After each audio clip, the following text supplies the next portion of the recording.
I take you to Stockholm after please move on the cabin so you can see as much as possible.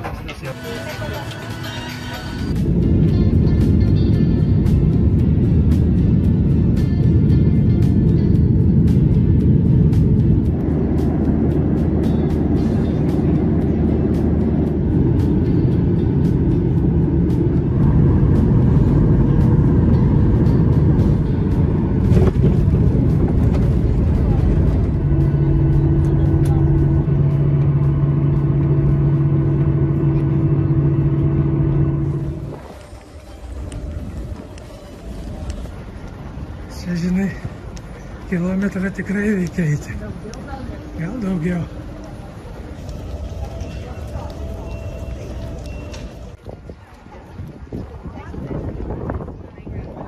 Sveiki, ir štai mes atvykome į Stokholmą. Kas čia per kompozicija iš duslintuvų?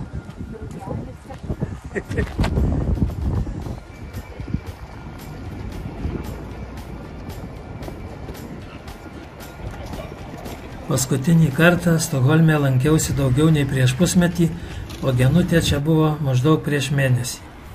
Stokholmas yra labai gražus miestas ir galima čia daug ką pamatyti. Jeigu Italijos sostinė Roma pastatyta ant 7 kalvų, tai miestas sostinė Stokholmas yra pastatytas ant 14 salų, kurias jungia daugiau nei 50 tiltų. Ir dėl tiltų bei kanalų gausos šis miestas dažnai vadinamas Šiaurės Venecija. Ir štai mes priėjome pagrindinę miesto aikštę Segeltorget. Tai moderni centrinė aikštė su fontanu, stiklo obelisku, į miesto širdyje ir dažnai naudojama mitingams, šventėms bei koncertams.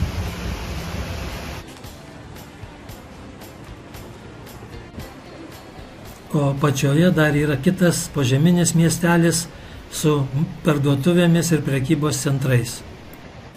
Einam pagrindinė pėsčiųjų gatvė Stokholmo. Jinai vadinasi Drottninggatan, tai yra Karalienės gatvė. Šitą gatvę eina tiesiai pro Reichstagą į Karaliaus rūmus, kur mes dabar ir einame.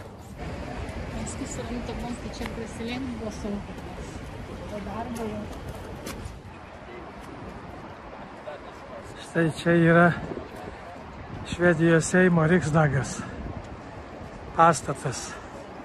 O toje pusėje matote pastatą, kuris žinomas visiems švedam ir visiems europiečiam turbūt. Ir ne tik. Tai yra Rotušės pastatas, štai iš čia,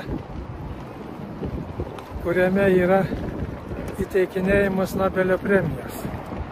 Mes tame pastate esame buvę ne vieną kartą ir aplink vaikščioje, todėl šiandien nesilankysime ten. Na, o mes žygiuojame toliau link Senamiesčio ir Karaliaus rūmų. Bet jeigu jau pradėjome kalbėti apie Nobelį, tai manau, kad šią temą reikėtų išplėsti plačiau. Stokholmo senamiestis Gamla stan.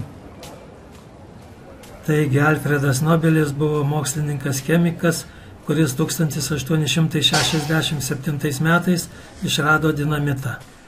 Nu va, užlipam laiptais į Karaliaus rūmų kiemą. Užkuodami, užduosėjau. Ką darysi? Amžiaus kategorija tokia. Vau. Pražygiuojam čia dabar. Ja. Tai va, mes jau Karaliaus rūmų kieme, o kol vaikščiojam, aš galiu toliau tęsti pasakojimą apie Nobelį. 1888 metais laikraščiai per klaidą paskelbė, kad mirė Alfredas Nobelis, o iš tikro mirė jo brolis. Bet antraštėse jį vadino mirties pirkliu, nes jis praturtėjo iš sprogmenų gamybos. Tai sukrėtė Nobelį, jis pamatė, kai pasaulis jį prisimins, jei nieko jis nepakeis. Todėl testamentu jis nusprendė didžiąją turto dalį skirti Nobelio premijoms, kad būtų pagerti žmonės nešantys naudą ir pažangą žmonijai. Štai ir šioje pagrindinėje senamiesčio aikštėje mes matome Nobelio prizų muziejų. Ši senamiesčio aikštė yra seniausia Stokholme ir garsėja savo spalvingais pastatais. Čia visada gausu žmonių ir vyksta įvairūs renginiai. Štai ir dabar vyksta kažkokios varžybos. Na ir dalis šių žmonių ateina aplankyti Nobelio prizo muziejų. Alfredas Nobelis nors buvo Stokholmo gyventojas, bet mirė Italijoje San Remo mieste. Na, bet jo palaikai buvo balzamuoti, laivu pargabenti į Švediją ir palaidoti čia netoliese. Dabar aš vykstu į Norra begravningsplatsen kapines, aplankyti Nobelio kapą ir kviečiu jūs vykti kartu.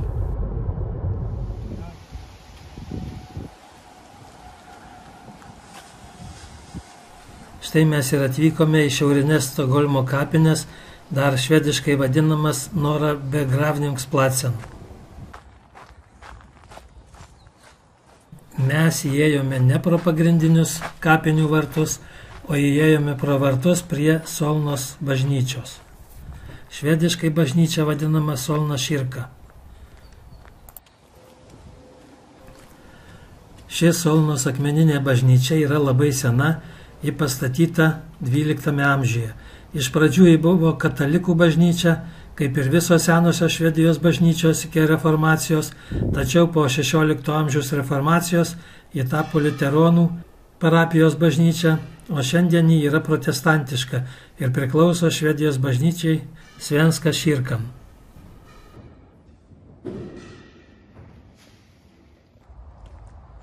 Apie šias šiaurinės Stokholmo kapinės aš pradėjau pasakojimą nuo Solnos bažnyčios nebereikalo, o kodėl, to jau paaiškinsiu.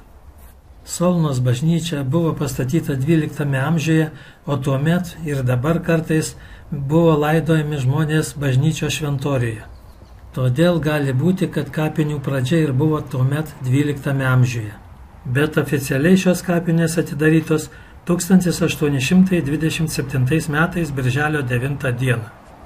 Norra begravningsplatsen yra labai didelės kapinės, jų plotas užima apie 62 hektarus ir čia yra palaidota apie 33 tūkstančių žmonių. Šios kapinės savo svarba Švedijoje atitinka Lietuvoje Vilniaus Antakalnio kapinėms arba Kauno Petrašiūnų kapinėms. Čia yra palaidota daug garbingų ir svarbių Švedijai žmonių. Čia, kur dabar einam į tą pusę, pačios seniausios kapinės bus. Norra begravningsplatsen kapinėse yra dvi didelės koplyčios ir keletas mažesnių, o čia viena iš jų. Šiuose šiaurinėse Stokholmo kapinėse nuolatinį prieglobstį rado ir keletas išeivių iš Lietuvos. Tai 1863 metų sukilėlis trakietis Juzefas Alfonsas Gaidukevičius su žmona, per tų pačių metų sukilimą laivų ginklų tiekimą į Palangą organizavęs kaunietis Juozapas Blažiejus Demontovičius, taip pat iš Kauklių kilęs antikvaras ir mecenatas Henrikas Bukauskas, taip pat Lentvario valdytojas grafas Eugenijus Stanislavas Tiškevičius, bei kiti lietuviai. O čia jau matome antrą didelę koplyčią.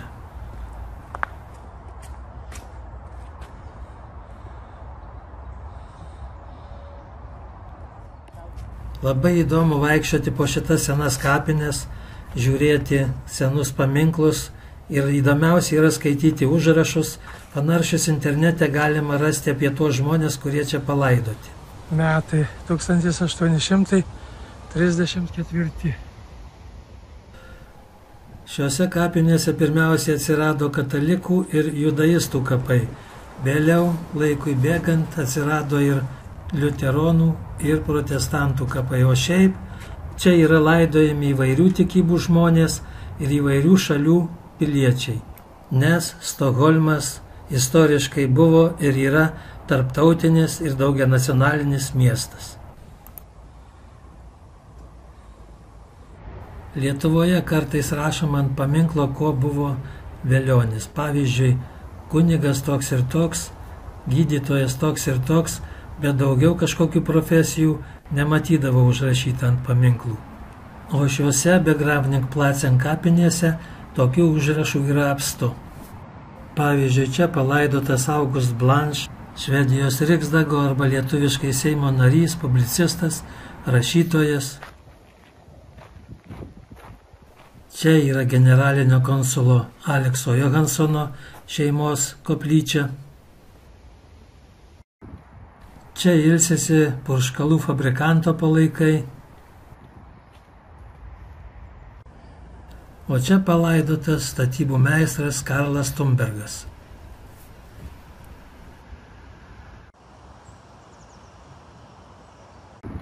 Turtingo bankininko kapas ir taip toliau, ir taip toliau, ir taip toliau.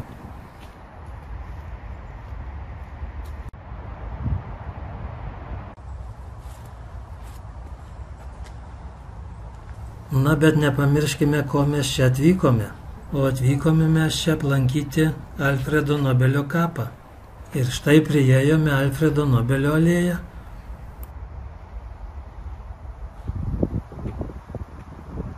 Dabar mums reikia nueiti šią alėją iki Alfredo Nobelio kapo.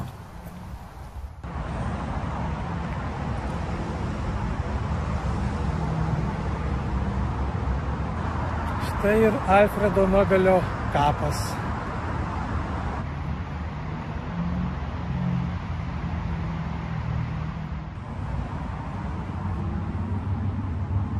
Tai štai tiek trumpai jums parodžiau Stokholmą, papasakoju apie Nobelį ir parodžiau Nora Begravnikplatsen kapines Stokholme.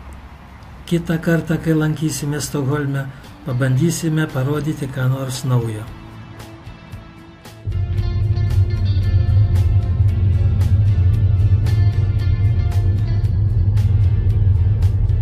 Tai štai ir baigėsi mūsų viešnagė Švedijoje. Šita savaitė prabėgo labai greitai, bet paliko daug neišdildomų įspūdžių. Dabar mes keliaujame į Arlandos aerouostą ir vyksime į namus į Lietuvą.